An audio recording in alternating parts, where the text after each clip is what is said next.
Metro 2033, Dmitry Glukhovsky, Chapter 15, The Map. There was a sheet of paper taken from a school notebook and folded 4 times, and a leaf of thick drafting paper with rough penciled drawings of the tunnels. This was exactly what Artyom had expected to see inside the envelope, a map and the keys to it. While he was running toward Smolenskaya across Kalininsky Prospect, he hadn't had time to think about what may have been inside the bag that Daniel had passed to him. The miraculous resolution of a seemingly insoluble problem, something capable of taking from the VDNK and the whole of the Metro an incomprehensible and inexorable threat. A reddish-brown spot had spread in the middle of the sheet of explanations. The paper, glued fast with the Brahmin's blood, would have to be dampened a bit to reveal its message, and great care would have to be taken not to damage the finely written instructions on it. Part number, Tunnel, D6, intact installations, up to 400,000 square meters, a water fountain, not in good working order, unforeseen.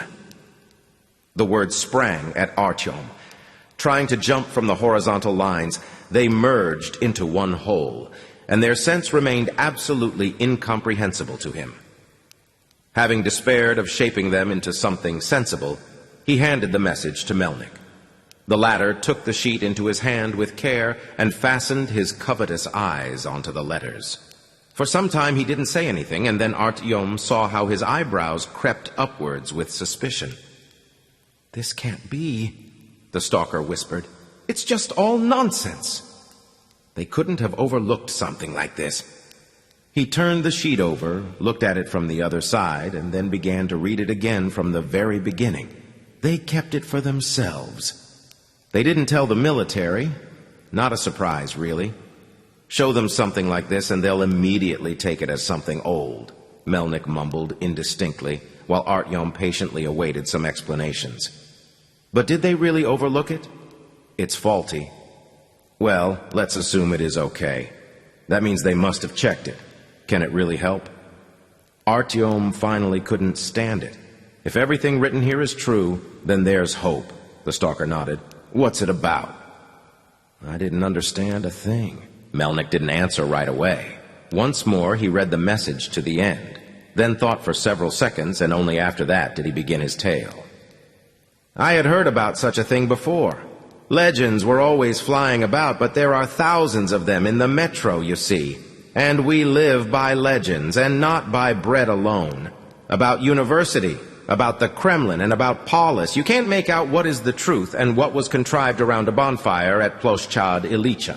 And so, you see, generally there were rumors that somewhere in Moscow, or outside of Moscow, a missile unit had survived. Of course, there is no way that could have happened. Military facilities are always the #1 target. But the rumors said they were unsuccessful, or they didn't see it through, or they forgot it.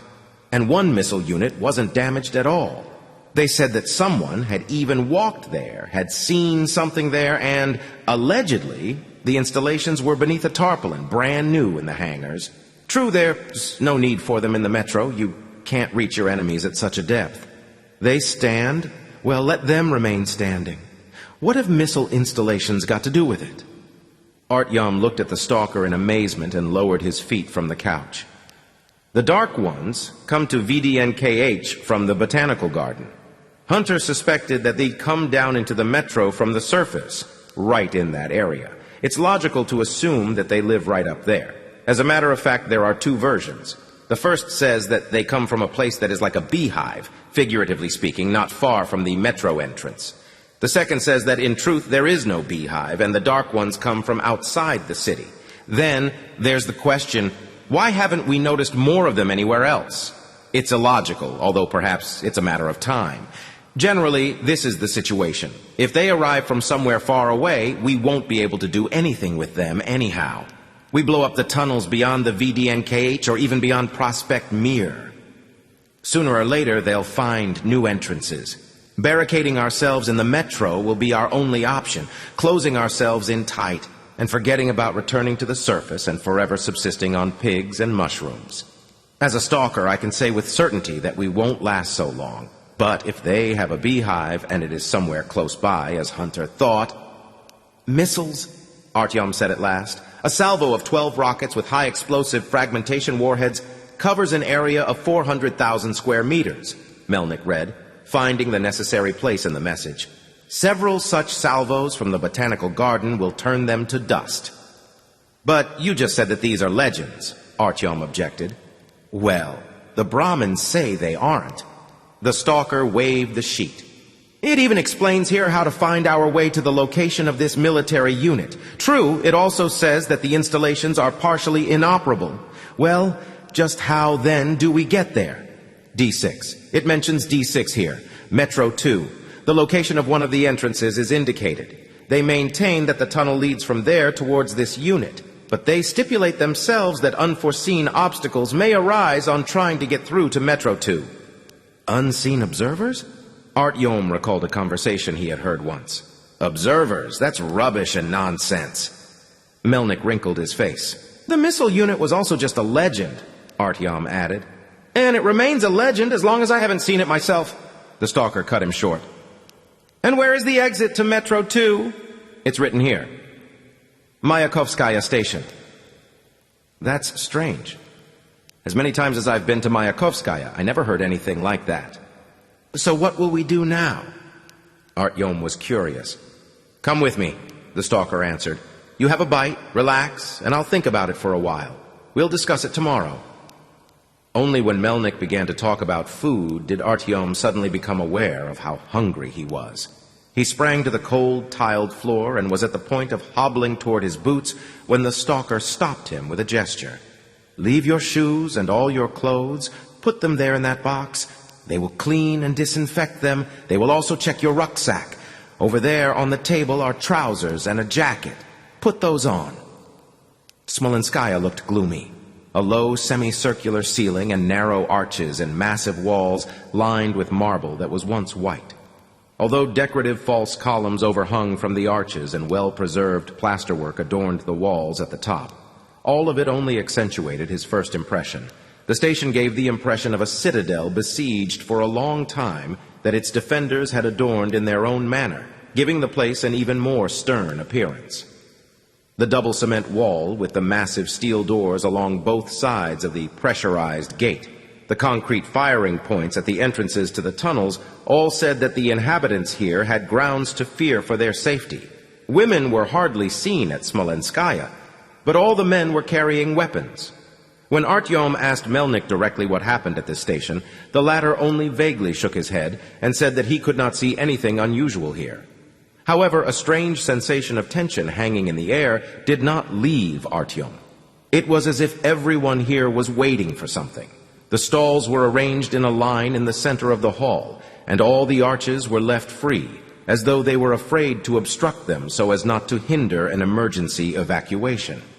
At the same time, all the housing was situated exclusively in the spaces between the arches. Halfway along each train platform, where it went down to the rails, sat duty personnel, who constantly kept the tunnels under observation from both sides. The almost total silence at the station added to the picture. The people here spoke in low voices among themselves, sometimes going into a whisper altogether, as if they were afraid that their voices may drown out some kind of troubling sounds coming from the tunnels. Artyom tried to recall what he knew about Smolenskaya. Did it perhaps have dangerous neighbors? No.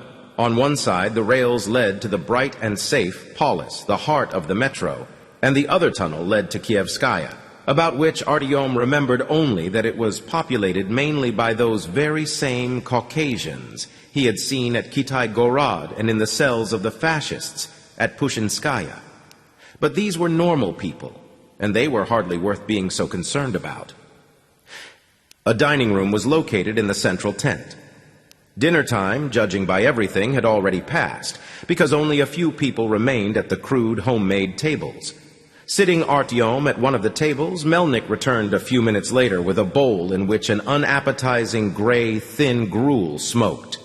Under the reassuring glance of the stalker, Artyom dared to try it and didn't stop until the bowl had been emptied. The local dish turned out to be simply remarkable in taste, although it was difficult to define from what specifically it had been prepared. One could say for certain that the cook hadn't spared the meat. Having finished eating and putting the earthen bowl aside, Artyom calmly looked around. Two men still sat at the neighboring table, speaking quietly. While they were dressed in conventional quilted jackets, there was something in their appearance that caused him to imagine them in full protective suits and with automatic rifles at the ready. Artyom caught the look one of them exchanged with Melnik. Not a word was spoken aloud. The man in the quilted jacket examined Artyom casually and returned to his leisurely conversation. Several more minutes slipped by in silence. Artyom attempted to speak once more with him about the station, but Melnik answered reluctantly and curtly. Then the man in the quilted jacket stood up from his seat, walked to their table, and, leaning towards Melnik, said, "What will we do with Kievskaya? It's coming to a head." "Okay, Artyom, go have a rest," the stalker said. "The third tent from here is for guests. The bed has already been made up. I made the arrangements. I'm going to stay here for a while. I have to talk to these guys." With a familiar unpleasant feeling as if they had sent him away so that he couldn't overhear adult conversations, Artyom obediently stood up and pushed off towards the exit. At least he'd be able to study the station alone, he consoled himself. Now, when he was able to take a closer, more attentive look, Artyom discovered several more small peculiarities. The hall had been perfectly cleared, and the assorted junk with which the majority of the inhabited stations in the metro were unavoidably filled was completely missing here. And Smolenskaya was larger and did not give the appearance of an inhabited station. It suddenly reminded him of a picture from a history book in which a military encampment of Roman legionnaires was depicted, correctly and symmetrically organized space which faced in all directions, nothing of excess, sentries placed everywhere, and reinforced entrances and exits. He didn't manage to walk around the station for very long. Having been confronted by the frankly suspicious glances of its inhabitants, Artyom understood after only several minutes that they were watching him. And so, he preferred to retreat to the guest tent. A made-up cot really did await him there, and in a corner stood a plastic bag with his name on it. Artyom sunk into the springs of the squeaking cot and opened the bag. Inside were the things that he had left in the rucksack. Digging in it for a second, he drew from the bag the children's book he had brought from the surface. He wondered if they had checked his little treasure with a Geiger counter. Certainly the dosimeter would have begun to click nervously near the book, but Artyom preferred not to think about it. He leafed through a few pages, making out the slightly faded pictures on the yellowed paper, delaying the moment when he would find his own photograph between the next pages. Would it be his? Whatever happened to him now, to the VDNKH and to the whole metro, first he must return to his own station in order to ask Sukhoi, "Who's in this photo? Is it my mother or not?" Artyom pressed his lips to the picture, then again laid it between the pages and concealed the book back into the rucksack. For a second it had shown to him that something in his life was gradually falling into place. And a moment later, he was asleep. When Artyom opened his eyes and left the tent, he didn't even consider how much the station had changed. Fewer than 10 complete housing units remained there. The rest had been broken or burned. The walls were covered with soot and pocked by bullets. The plaster was crumbling from the ceiling and lay on the floor in large pieces. Around the edges of the platform flowed ominous black rivulets, the precursors of a coming flood. There was hardly anyone in the hall, only a small girl playing with toys alongside one of the tents. From the other platform, where the staircase of a new exit from the station went, muffled screams were heard. Only 2 surviving emergency lighting lamps dispelled the darkness in the hall. The submachine gun that Artyom had left at the head of the cot had disappeared somewhere. Searching the whole stall in vain, he resigned himself to the fact that he had to go unarmed. Just what had happened here? Artyom would have liked to question the little girl who was playing, but she, having just seen him, desperately broke into tears so that to get anything from her proved to be impossible. Leaving the little girl choking in her tears, Artyom carefully passed through the arch and glanced at the path. The first thing that caught his glance was the 3 bronze letters screwed to the marble facing V-in-ni, where the D should have been only a dark trace was visible. A deep crack went across the whole inscription along the marble. He had to check what was happening in the tunnels. If someone had captured the stations, then, before going back for assistance, he had to explore the situation in order to explain exactly to his allies from the south what danger threatened them. Immediately after the entrance to the line, there was such an impenetrable darkness that Artyom could see no further than the elbow of his own arm. Something was uttering strange, chomping sounds in the depth of the tunnel, and it was insane to go there unarmed. When the sound stopped for a short while, he began to hear the water babbling along the floor, flowing round his boots and rushing back towards Vidiank. His legs shook and refused to step forward. The voice in his head warned over and over again that it was dangerous to go on, that the risk was too great, and he would not be able to discern anything in such darkness anyhow. But another part of him, not paying any attention to all those sensible arguments, was pulling him deeper into the darkness, and, having surrendered himself, he, like a wind-up toy, made one more step ahead. The darkness surrounding him became total, and nothing was visible. A strange sensation arose in Artyom, as if his body had disappeared. Only the rumor of his former self remained, and he depended wholly on his mind. Artyom moved forward for some time more, but the sounds from the direction he was heading did not get nearer. Then others were heard, the rustle of steps, the exact duplicate of those he had been hearing earlier in the same darkness, but he was unable to recall where exactly and under what circumstances. And with every new step reaching him from the unseen depth of the tunnel, Artyom felt as if a black, cold horror was seeping, drop by drop, into his heart. In several moments he, not being able to endure it, turned and broke headlong for the station, but, not seeing the cross ties in the darkness, tripped over one of them and fell, knowing that now the inevitable end had come. He broke out in a sweat and didn't even consider immediately that he had fallen out the cot during a dream. His head was unusually heavy, a dull pain pulsed in his temples, and Artyom spent another few minutes on the floor until he finally came to, but even then he was unable to lift himself to his feet. But at that moment, when his head had cleared a little, the remnants of the nightmare completely vanished, and he was no longer able even to recall approximately just what he had dreamed. Lifting the curtain, he glanced outside. Besides some sentries, there was no one. Evidently it was now night.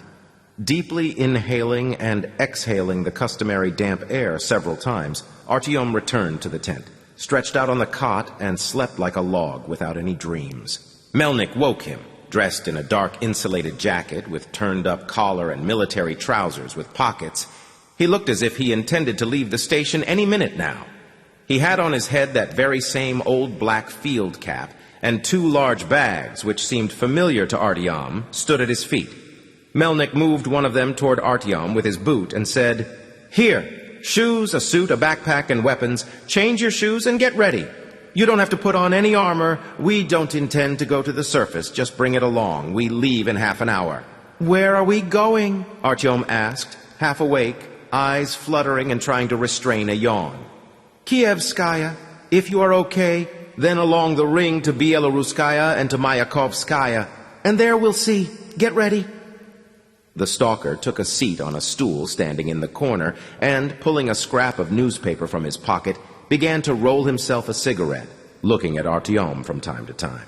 Under this watchful eye, Artyom was nervous and fumbled everything.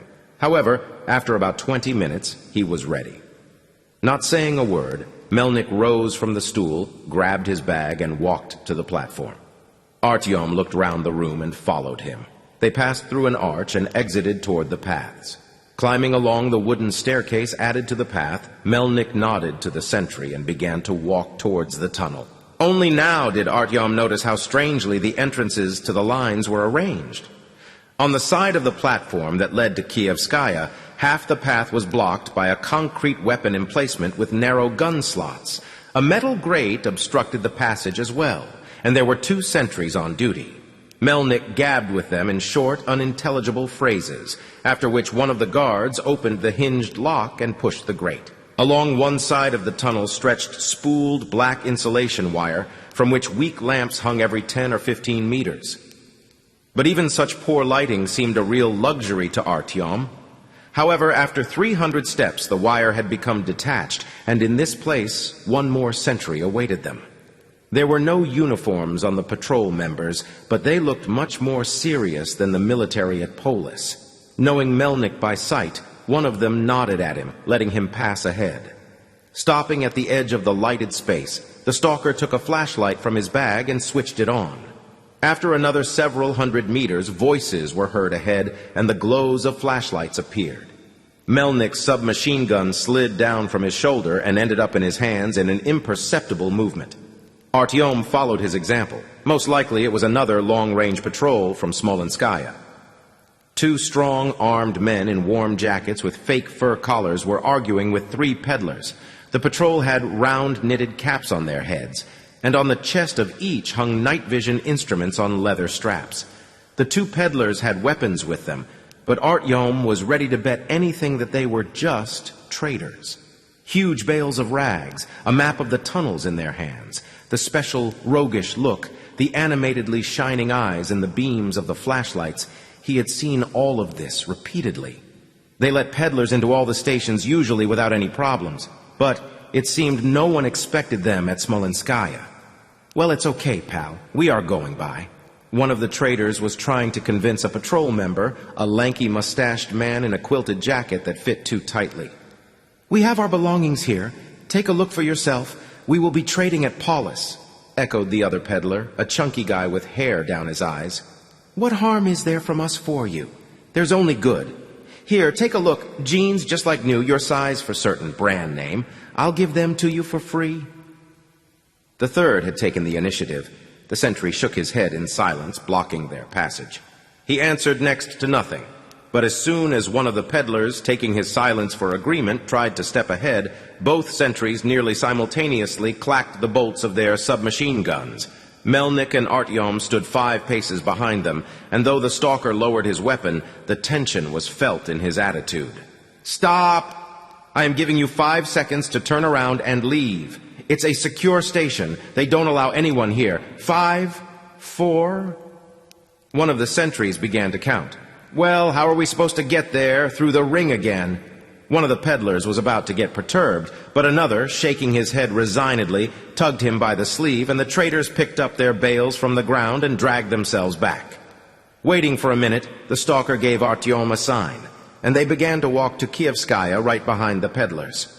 When they were passing the sentries, one of them silently nodded to Melnick and put 2 fingers to his head, as if giving a salute. A security station? Artyom was curious when they themselves had passed the cordon. What's that mean? Go back and ask! The latter snapped, stopping Artyom from asking any more questions. Although Artyom and Melnick were trying to hold a bit further back from the peddlers walking ahead, the sound of their voices came ever closer, and then suddenly stopped short. But they hadn't passed even 20 paces when the beam of a light struck them in the face. Hey! Who's there? What do you need? Someone cried nervously, and Artyom recognized the voice of one of the traders. Calm down, let us pass. We won't bother you. We're going to Kievskaya, the stalker answered quietly, but clearly. Pass. We'll let you go ahead. No use breathing down our necks, they declared from the darkness after conferring briefly. Melnick shrugged his shoulders with displeasure and leisurely moved ahead. After about 30 meters, that very same trio of peddlers was waiting for them. Upon Artyom and Melnick's approach, the traders politely lowered their wares to the floor, parted, and allowed them to pass. The stalker, as if nothing had happened, began walking further on, but Artyom noted that his pace had changed.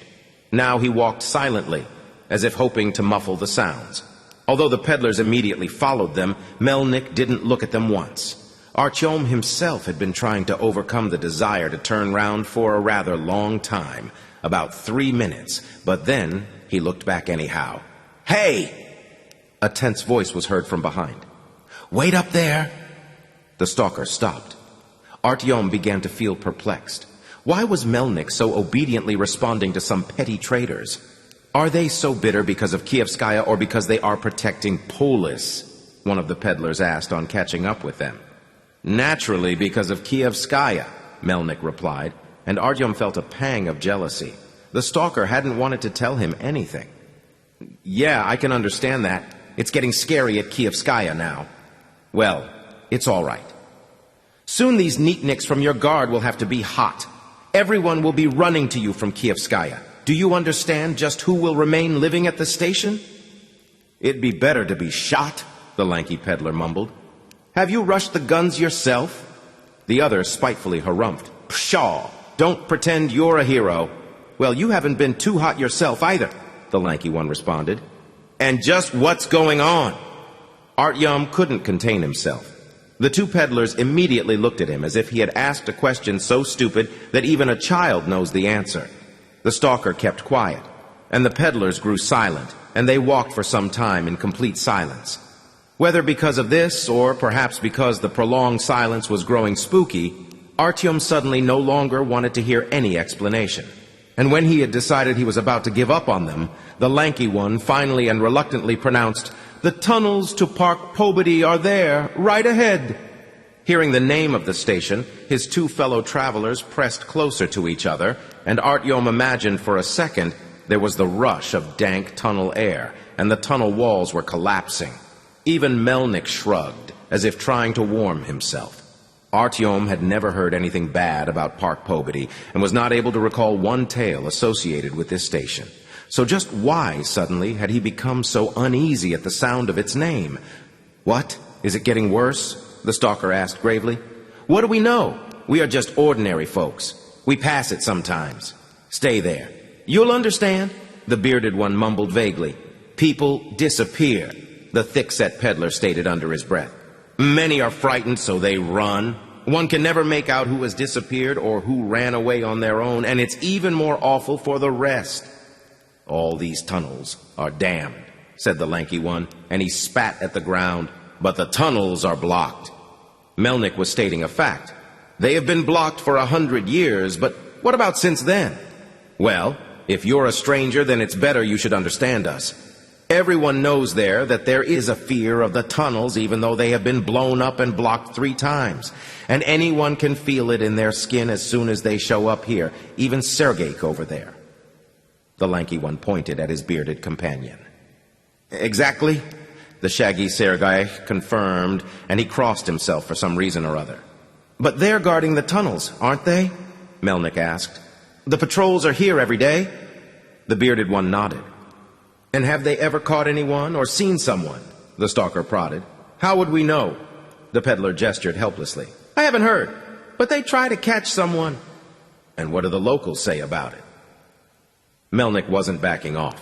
The lanky one said nothing. He only gestured somberly, but Sergei glanced back and said in a loud whisper, "It's the city of the dead."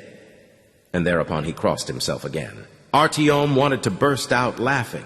He had already heard too many stories, fables, legends, and theories about just where in the dead are found in the metro, and of souls in the pipes along the tunnel walls and the gates to hell, which they are digging at one of the stations. Now there's a city of the dead at Park Pobedy.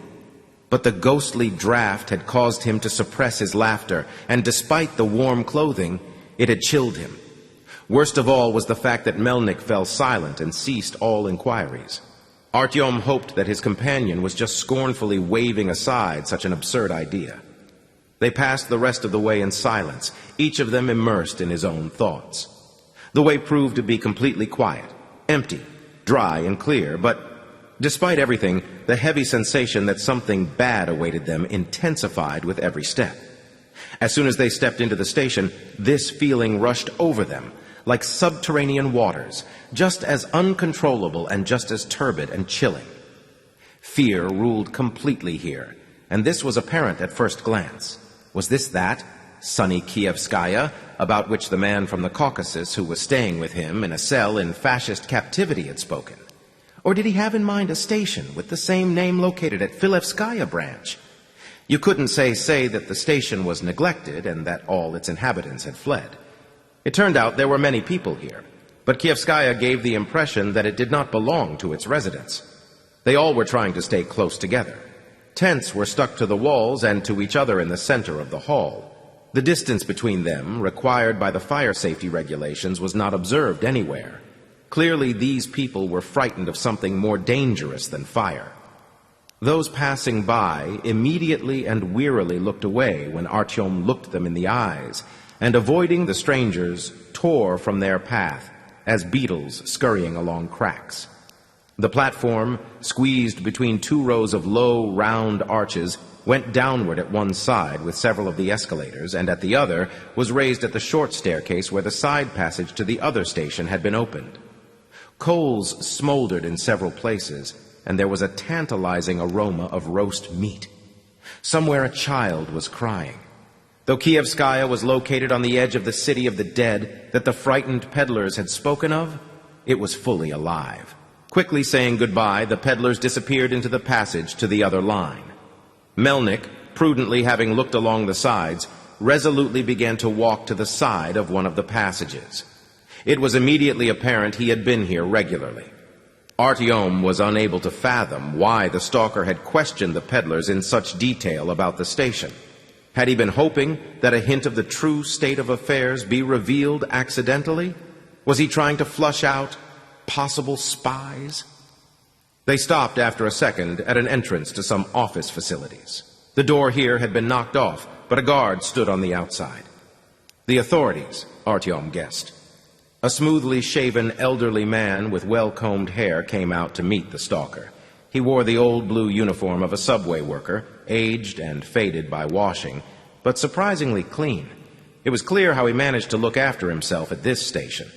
The man saluted Melnik, for some reason placing only 2 fingers to his forehead, and not sincerely, as the patrols had done in the tunnel, but ludicrously. He squinted derisively. "Good day," he said in a pleasant, deep voice. "Good day, sir," the stalker replied, and he smiled. In 10 minutes they were seated in a warm room and drinking the best of mushroom tea. This time they didn't leave Artyom out as he had expected, but they allowed him to take part in a discussion of serious matters. Unfortunately, he didn't understand anything of the conversation between the stalker and the station chief, who Melnik called Arkady Semyonovich. At first Melnik asked about a certain Tretyak. Then he set about inquiring whether there were any changes in the tunnels. The chief reported that Tretyak had left on personal business, but was supposed to return quite soon, and he proposed they wait for him. Then they both got deeper into the details of some kind of agreements, in such a way that Artyom soon completely lost the thread of the conversation. He just sat there, sipped the hot tea, the mushroom smell of which reminded him of his home station, and looked around. Kievskaya clearly had known better times. The walls of the room were hung with moth-eaten carpets with the design preserved. In several places immediately above the carpets were fastened pencil sketches of tunnel junctions in wide gilded frames, and the table at which they sat looked like an antique, and Artyom couldn't imagine how many stalkers had been needed to drag it down from someone's empty apartment, and how much the station proprietor had agreed to pay for it. On one of the walls hung a saber that had grown dark with age, and alongside was a pistol of a prehistoric type, clearly unsuitable for firing. At the far end of the room on a wardrobe lay a huge white skull that had belonged to an unknown being. There is absolutely nothing in these tunnels. Arkady Semyonovich shook his head. "We keep watch so the people remain calm. You have been there yourself, and you know well that both lines have been blocked about 300 meters from the station. There's no chance that anyone could show up. It's superstition. But people are disappearing." Melnik frowned. "They are disappearing," the chief agreed, "but it's unknown to where. I think they run off. We don't have any cordons at the passages, and there," he waved his hand towards the stairs, "is a whole city. They can go where they like, both to the ring and to Filevskaya. Hansa, they say, is letting people out of our station now." "But what are they afraid of?" asked the stalker. "Of what?" "Of the fact that people are disappearing. You go around in circles." Arkady Semyonovich gestured helplessly. "It's strange," Melnik said suspiciously. "You know, while we are waiting for Tretyak, let's go down to the guard again, just to get acquainted. Or they will worry the Smolensky." "I understand," the chief nodded. "Well, you go to the 3rd tent now. Anton lives there. He is commander of the next shift. Tell him you were sent by me." It was noisy in the tent with the painted number 3. 2 little lads about 10 years of age played on the floor with the cartridge cases of automatic weapons. Alongside them sat a young girl who was looking at her brothers with eyes wide with curiosity, but who had not decided to participate in the game. A neat, middle-aged woman in an apron was slicing some kind of food for dinner. It was comfortable here. A delicious domestic smell hung in the air. "Anton has gone out. Have a seat and wait," the woman offered, smiling cordially. The boys had begun to gaze at them watchfully. Then one of them approached Artyom. "Do you have any cartridge cases?" he asked, looking at him sullenly. "Oleg, stop your begging at once," the woman said sternly, not stopping what she was preparing. To Artyom's surprise, Melnik put his hand into the pocket of his trousers, fumbled about, and withdrew several unusual oblong cartridge cases, clearly not from a Kalashnikov. Jamming them into his fist and jingling them like a rattle, the stalker extended the treasure to the child. His eyes immediately lit up, but he didn't have the courage to take the gift. "Take them! Take them!" The stalker winked at him and dumped the cartridge cases into the child's outstretched palm. "Now I'll win! Look, how big! It'll be Spetsnaz!" the boy yelled happily. Watching, Artyom had seen that the cartridge cases with which they played had been laid out in equal rows and apparently represented tin soldiers. Even he himself had played like that once, only he had been lucky. He still had real little tin soldiers, though, from various collections. As a battle unfolded on the floor, the father of the children entered the tent.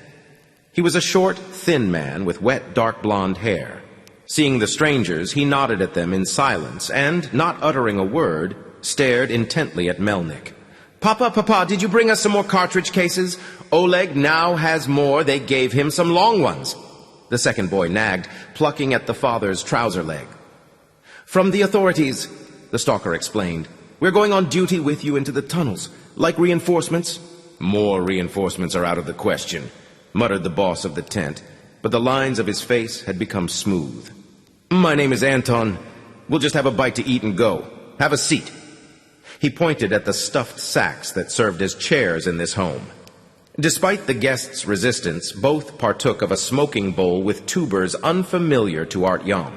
He looked at the stalker questioningly, but the stalker confidently stabbed a piece on his fork, put it into his mouth, and began to chew. Something resembling satisfaction was reflected in his poker face, and this imparted bravery to Artyom.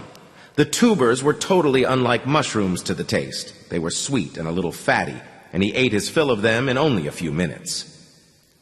At first, Artyom wanted to ask what they were eating, but then he thought that it would be better for him not to know.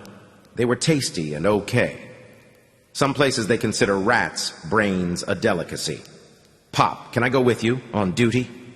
Having eaten half his portion and spreading the rest along the edges of his plate, the child to whom the stalker had given the cartridge case asked. "No, Oleg," the host answered, frowning. "Olezhenka." "What's this about duty?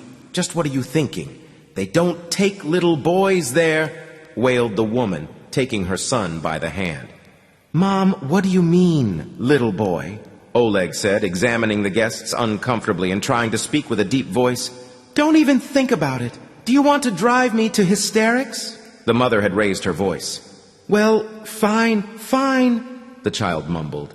But as soon as the woman had gone to the other end of the tent to fetch something else for the table, he tugged his father by the sleeve and loudly whispered, "But you took me the last time." "The conversation is finished," the host said sternly. "It doesn't matter." Oleg muttered his final words to himself under his breath so that they couldn't be heard clearly. Having finished eating, Anton stood up from the table, unlocked a metal box standing on the floor, and took an old Army AK-47 out of it and said, "Shall we go? It's a short shift today. I'll be back in 6 hours," he reported to his wife. Both Melnik and Artyom stood immediately. Little Oleg looked in desperation at his father and fidgeted uneasily in his seat, but decided to say nothing. At the dark tunnel orifice sat a pair of guards on the edge of the platform. Legs hanging downward, and a third blocked the passages and peered into the darkness. There was stenciling on the wall. "The Arbatskaya Confederation, welcome!" The letters were half erased, and it was immediately clear that it hadn't been repainted for a very long time. The guards conversed in a whisper. and even hushed one another if one of them suddenly raised his voice.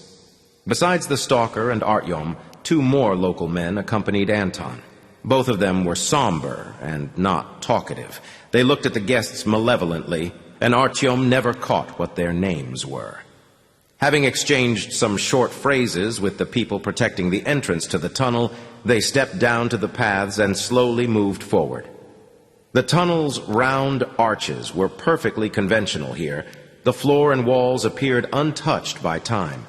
And yet the unpleasant feeling about which the peddlers had spoken had begun to envelop Artyom as soon as he took his first steps. A dark, inexplicable fear crept out from the depths to greet him. It was quiet on the line. Some human voices were heard in the distance. Mostly likely there was a patrol located there, too. It was one of the strangest posts that Artyom had seen. Several men sat around on bags filled with sand. In the middle stood a cast-iron stove, and, some distance further away, a pail of fuel oil. Only the tongues of flame penetrating the slits in the stove and the light of the flickering wick of an oil lamp suspended from the ceiling illuminated the faces of the patrol members. The lamp swung a little from the stale tunnel air, and therefore it seemed that the shadows of the people sitting motionless were living their own private lives. The lookout members were sitting with their backs to the tunnel. The air was irritating their eyes, protecting their eyes from the blinding rays of the flashlights of the replacements with their hands. The lookouts gathered themselves up to go home. Well, how was it? Anton asked of them, ladling out a scoop of fuel oil. How can it be here? The senior shift member grinned gloomily. Like always, empty. Quiet, quiet. He snuffed and, having hunched up, began walking towards the station. While those remaining moved their bags closer to the stove and planted themselves, Melnick turned to Anton. Well, shall we continue on and take a look at what's there? There's nothing to see there. It's just blocked. I've already seen it 100 times. Look, if you want, it's about 15 meters from here. Anton pointed over his shoulder in the direction of Park Pobedy. The tunnel was half destroyed before the blockage. The floor was covered with rock and dirt fragments. The ceiling had sagged in some places, and the walls were crumbling and had converged. The warped opening of an entrance to unknown office facilities at the side had grown black, and at the very end of this appendix, the rusty rails had been thrust into a pile covered with concrete blocks, mixed with cobblestones and soil. The metal utility line pipes that also stretched along the walls were immersed in this earthen layer. Lighting the collapsed tunnel with the flashlight and not finding any secret trapdoors, Melnick shrugged his shoulders and turned toward the lopsided door. He aimed the beam inside and glanced there, but didn't cross the threshold. Are there no changes on the second line either? He asked of Anton, turning towards the stove. It was all like that both 10 years ago and now, the latter replied. They were silent for some time. With flashlights extinguished, the light once more came only from the loosely covered stove and from the tiny flame behind the sooty glass of the oil lamp, and the darkness around became dense. All the lookouts had bunched around the stove as close as was possible. The yellow beams blocked out the darkness and cold, and one could breathe more freely here. Artyom had endured as much as he could, but the need to hear at least some kind of a sound forced him to overcome his shyness. I have never been to your station before. Coughing, he told Anton, I don't understand, just why do you have duty here if there's nothing there? You don't even watch in that direction. That's the order of things, Anton explained. They say that is why there's nothing here since we are on duty. And what's up there further, beyond the blockage? One has to think it's the tunnel all the way to... He stopped for a second, turning back and looking at the impasse, all the way to Park Pobedy. Does anyone live there? Anton gave no reply, only vaguely shaking his head. He was silent for a while, but then asked with interest, Well, generally speaking, don't you know anything about Park Pobedy? And, not even waiting for an answer from Artyom, continued, Lord knows what is still there now, but previously it was a huge twin station, one of those that was built last of all. Those who are older and visited there back then, well, until... Anyhow, they say that it was made very luxuriously, and the station lay very deep, not like the other new construction. And the people there, one has to think, lived in clover, but not for long, until the tunnel caved in. But how did it happen? Artyom asked. They say, Anton glanced at the others, that it collapsed by itself. They designed it poorly, or construction materials were stolen, or something else, but it's already so long ago that no one remembers for certain. Well, I heard, one of the lookouts said, that the local authorities blasted both lines to hell. Either they were in competition with Park Pobedi or something else. Maybe they were afraid that Park would subjugate them with time. But here at Kievskaya, you yourself know at that time who was in command, who was trading fruit at the market earlier. The hot people who are accustomed to dismantling things. A box of dynamite in this tunnel. A box in that a bit further from their station, and it's done. Like it's bloodless, and the problem is solved. But what happened with them later? Artyom was curious. Well, we just don't know. By then we had already arrived here. Anton was on the verge of beginning, but the talking lookout interrupted him. And what could happen? Everyone died. You have to understand, when a station is cut off from the metro, you can't survive there for long. The filters pack up, or the generators, or it begins to flood. And you can't afford to be on the surface even now. I heard at first they supposedly tried to dig, but later they gave up. Those who served here in the beginning say they heard screams through the pipes. But soon, even that stopped. He gave a cough and stretched out his hands toward the stove. Having warmed his hands, the lookout looked at Artyom and added, "It wasn't even the war. Just who fights like that? They had women with them, you know, and there were children, old folks, a whole city, and for what? Simple, they didn't divide up any money. It seems they didn't kill anyone themselves, but oh well. So you were asking, what's there on that side of the blockage? Death is there." Anton shook his head, but didn't say anything. Melnik looked at Artyom with attention and nearly opened his mouth as if intending to add something to the story he had heard, but had second thoughts. Artyom had got really cold, and he also stretched toward the stove. He tried to imagine what it meant to live at this station, the inhabitants of which believed that the rails leaving their home lead directly to a kingdom of death. Artyom gradually began to understand that the strange duty in this broken-up tunnel was not so much necessary, but more of a ritual. Who were they trying to scare away while sitting here? Who were they able to stop coming to the station and into the rest of the metro? It became even colder, and neither the cast-iron stove nor the warm jacket given him by Melnik spared him any longer from the chill. Unexpectedly, the stalker turned towards the tunnel leading to Kievskaya and got up from his seat, listening and watching. Even Artyom understood the reason for his concern in several seconds. Quick, soft steps were heard from there, and in the distance the glow of a weak flashlight was being thrown about as if someone was hurrying, jumping over the ties, hurrying with all his might to get to them. The stalker jumped from his seat, pressed against the wall, and aimed his submachine gun at the spot of light. Anton calmly stood up, peering into the darkness, and by his easy posture it was clear that he couldn't imagine any serious danger which would come from that side of the tunnel. Melnik clicked the switch of his flashlight, and the dark crawled away unwillingly. At about 30 feet from them, in the middle of the trackbed, a fragile little figure stood still with his arms lifted. "Pop, Pop, it's me! Don't shoot!" The voice was a child's. The stalker brought his beam to bear in that direction and, shaking himself, lifted himself from the ground. The child was standing by the stove in only a minute, examining his boots with embarrassment. It was Anton's son, the one who had asked to go on duty with him. "Has something happened?" his father asked worriedly. "No, I just wanted to be with you very much. I'm no longer a little boy to be sitting in the tent with Mom." "How did you get here?" "There's a guard there," I lied. "I said that Mom sent me to see you. It was Uncle Petya. He knows me.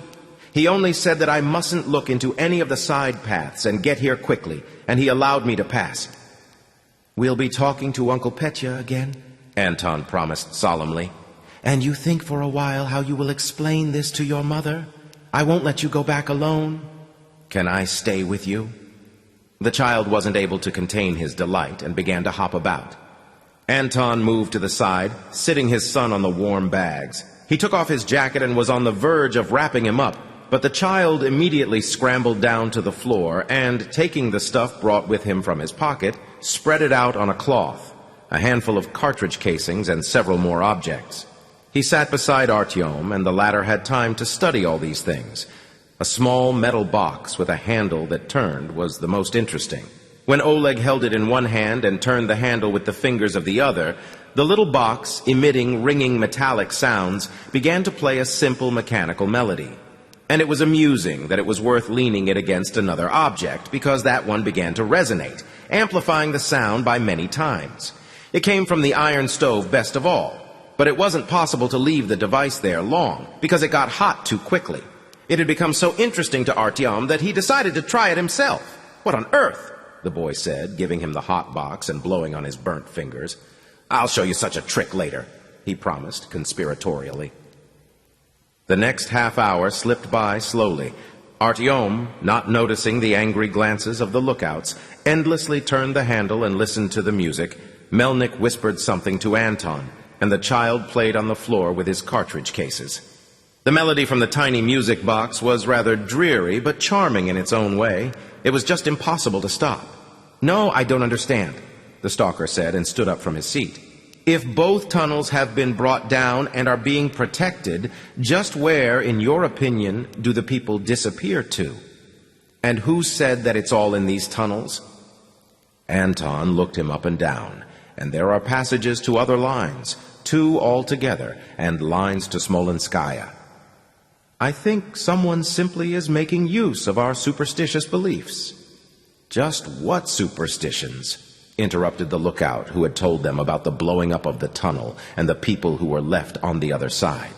"The curse of our station is that it stopped with Park Pobedi, and we all are damned that we live at it." "And you, Sonic, are muddying the waters." Anton cut him short with displeasure. "Here the people are asking about serious things, and you are spreading your tales about. Let's take a walk." "I saw some doors along the way and a side exit. I want to take a look," Melnik said to him. "The people are frightened at Smolenskaya too. Kolpakov was personally interested." "Well, now he has got interested, right?" Anton smiled sadly. "They are even throwing questions at Paulus already." The stalker pulled a folded sheet of newspaper from his pocket. Artyom had seen such papers at Polis. At one of the passages stood a tray where it was possible to buy them, but they cost 10 cartridges, and paying so much for a sheet of wrapping paper with poorly printed gossip on it was not worth it. Melnik, it seemed, didn't regret the cartridges. Several short articles huddled under the proud name Metro News on the roughly cut yellowish sheet. One of the pieces was even accompanied by a black and white photograph. The banner ran, "Mysterious disappearances at Kievskaya continue. The smokers are still alive, they say." Anton carefully took the newspaper in his hands and smoothed it out. "Okay, let's go. I'll show you your side branches. Will you stop reading?" The stalker nodded. Anton stood, looked at his son, and said to him, "I'll be right back. Look, don't be naughty here without me." And, turning toward Artyom, asked, "Look after him. Be a pal." There was nothing left for Artyom to do but nod. As soon as his father and the stalker had gone a bit further away, Oleg jumped up, took the box away from Artyom with a naughty look, yelled at him, "Catch me!" and broke into a run towards the dead end. Recalling that the boy was now his responsibility, Artyom guiltily looked at the rest of the lookouts, lit his flashlight, and went after Oleg. He didn't investigate the half-destroyed office facility as Artyom feared he might. He was waiting right next to the blockage. "See what happens now," the lad said. Oleg scrambled onto the stones, reached the level of the pipes, and disappeared into the blockage. Then he took out his box, placed it against the pipe, and turned the handle. "Listen," he said. The pipe began to hum, resonating, and it was as if it all had been filled from within by the simple, doleful melody the music box was playing.